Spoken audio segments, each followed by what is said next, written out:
I think I found the perfect audio solution. I don't live in my fears, I just swallow my tears. It ain't all in my head, life is just a nightmare. I don't care if you care, I just know it ain't fair. Ain't no time to prepare, life is just a nightmare. I don't live in my fears, I just swallow my tears. It ain't all in my head, life is just a nightmare. I don't care if you care, I just know it ain't fair. Ain't no time to prepare, life is just a nightmare. What's good, everybody? Siobhan Mark Summers from MajorsHouse.com, and I'm here. I think I finally solved a problem that I had. I recorded a test video earlier. I was lamenting on the fact that I was having somewhat of an issue. While I think I solved the YouTube video problem while sitting at a desk and using this lapel mic that I have on my shirt, using Audacity, which you can see recording here, I was having an issue being able to move to another location. But now I think I have. Over the weekend, I actually kind of purchased a nice little device here, which I use kind of in my pocket. I'm just gonna lift up my shirt because the lapel is, well, lucky you can't see that part. But it's a nice little Sony voice recorder. Let's see, this thing's got a micro SD capabilities in here. It's got a nice little LED screen, which kind of turned off while I was doing recording. The one thing I do like about it is it does have that pop out USB port in there. Everything is built in, so there's no batteries to put in here. It all charges to the USB. It's one of the, so I tried another one, I tried a Philips one, and it didn't work out too well. Like it just kind of got awful. I took it back the next day. I picked it up Saturday, took it back Sunday. I was like, yeah, it just sounds terrible. This one actually retails for about $100, but luckily when I went back into the Best Buy and returned the Philips one, I saw this one, it was on sale for $70. And as you can tell, it sounds maybe not on par, not the same as recording my voice with Audacity using this thing, but it's like just so much better. I'm actually wondering if I do have any saved clips from the Philips and actually have you guys listen to how that sounded compared to what this sounds like. This is a test to see how the sounds even without the microphone. Now I've plugged in a microphone to see how it sounds with it on the Philips recorder. I'm not sure if it's with Sony, better quality, but I mean, for $100 and using this like $20 lapel mic, it's very good. Like I haven't really tested in other rooms in the house. I was testing it kind of in our dining room, which is very empty, very open, has hardwood floors. So a lot of sound was bouncing off of it. I haven't tested it with kind of like the tuned in settings that I have now before I started recording videos tonight. I had the mic at high sensitivity. I actually had automatic sensitivity, which I think it just defaults to high for some reason, which kind of picked up surrounding noise. Now, granted, it's quieter in here than it was at the time, but even after I changed it, like a couple of seconds later, recorded another sentence or so, and the background noise was virtually the reason I don't need the background voice, the noises to be gone, is so that way I can just apply this audio unedited to Premiere to sync up with the camera video, the camera's audio. If I have to touch, like especially with Audacity, if I have to go in and remove any background noises, especially if they're loud background noises, it tends to distort my voice in a way to where it's like, yeah, this just doesn't sound natural, doesn't sound like me, doesn't catch that bass, which, you know, not figuring out that this is what I sound like when I'm trying to emulate bass. It does kind of take a lot of the bass away. It sounds very tinny because of the fact that all the other noise in the background just gets like that gets scraped and it sounds nice and quiet, but it doesn't. But like because there's so much noise, it takes away from my voice as well because Audacity can't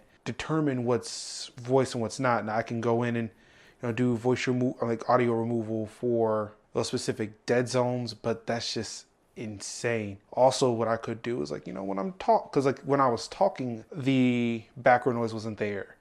But yeah, I just rather not have to deal with that. It just, I like the sound, like it's nice and clean, and again, it doesn't really do me much well. It doesn't do me much good when everything is nice and quiet in the house, everybody is asleep. Like I'm actually waiting at any moment Kaden is going to wake up. I'm actually really glad what's going on. So now I should be able to do more videos outside of here. That's the one thing I've really wanted to do. Is being able to move outside of the house, move outside of this room specifically to record these videos. And granted, I'm still in here because, as you see later on, depending on which one goes first, and I might put a video. I might put like a link to the other video somewhere in here about the lighting that I just got. These things are too cumbersome. Now they can be packed down for travel, but they are too cumbersome right now. I've not had the time to experiment with them and moving them places. Move them to another room. I could have moved, I was thinking about doing it in the loft, which is next door, which is a little bit more open area. It still has carpeting, but it's a little bit more open area to kind of test the audio there. But because I haven't tested in there, and because my son is asleep in the next room, I did not want to take the chance of like, okay, this just sounds terrible. Why did I do that when I know the audio sounds decent in here? There are still some things I would like to fix in here, especially when it comes to sound dampening, to keep my voice from bouncing off the walls and kind of hitting back on the mic.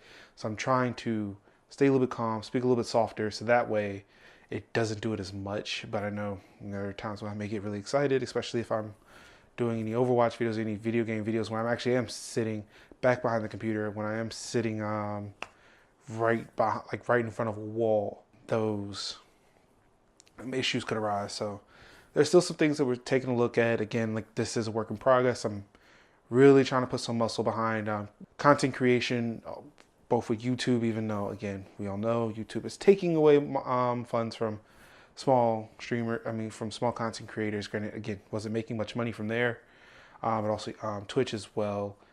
Again, this is what my company, Gamers Sans Frontières, is trying to do. So again, like, what better way for me to be able to experience stuff than to actually try to do this myself?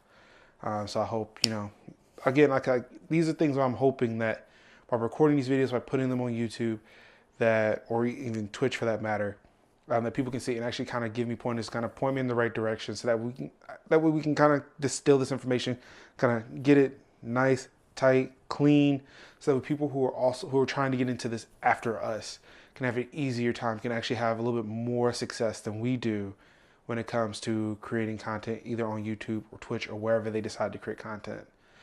So thank you so much, everybody, for tuning in. Again, I really think that we're heading in the right direction here. I hope that you guys are going to be along for a ride.